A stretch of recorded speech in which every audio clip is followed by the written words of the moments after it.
부족한 점, 과오들에 대해 깊은 용서를 바란다. 대한민국 제13대 대통령 노태우 씨가 어제 세상을 떠나기 전 가족들에게 남겼던 생전 유언이 공개됐습니다. 육사 11기 동기로 앞서 대통령을 지낸 전두환 씨와 함께 12.12 군사 쿠데타를 주도하고 5.18 광주 민주화운동을 무력으로 진압했던 고인은 유족의 입을 통해 뒤늦게 용서를 구했습니다.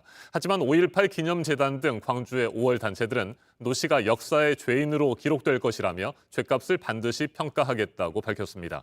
고인이 남긴 큰 상처가 여전히 아물지 않은 만큼 국가장이나 국립묘지 안장 여부 등 장례 절차를 놓고 논란이 일고 있습니다. 빈소는 오늘 오전 서울대병원에 차려질 예정입니다. 강버들 기자가 보도합니다.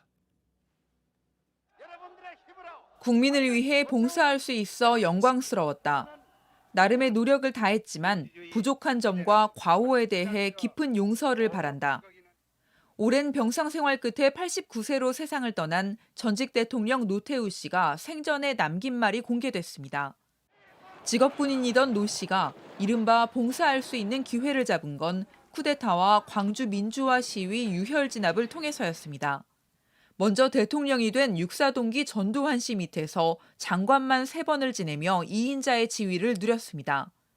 하지만 신군부 치하에서도 세상은 변했고 온 세상은 이제 민주화의 물결에 휩싸이고 있습니다.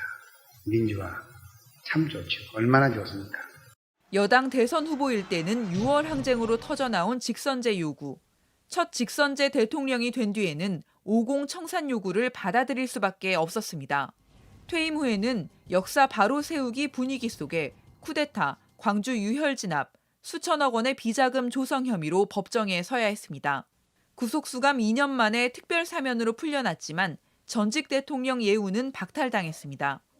사면, 복권, 또 예우 박탈 등을 국가장 시행의 제한 사유로 명시를 안 해놨습니다. 그렇기 때문에 국가장이 가능하다. 그러나 절차가 필요하다. 국가장 여부는 광주 관련 단체와 진보 진영의 반대 속에 결국 문재인 대통령의 결단에 따라 결정될 것으로 보입니다.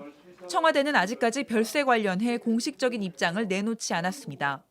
오늘 오전 서울대병원에 빈소를 차릴 예정인 유족들은 장례 절차는 정부와 협의 중이라고 밝혔습니다. 북한과 화해, 불가침을 합의하기도 한 고인은 자신이 이루지 못한 평화 통일을 다음 세대가 꼭 이루길 바란다는 말도 남겼는데 유족들은 이런 뜻을 새겨 장지는 통일동산이 있는 파주로 하길 원한다는 입장입니다. JTBC 강버들입니다.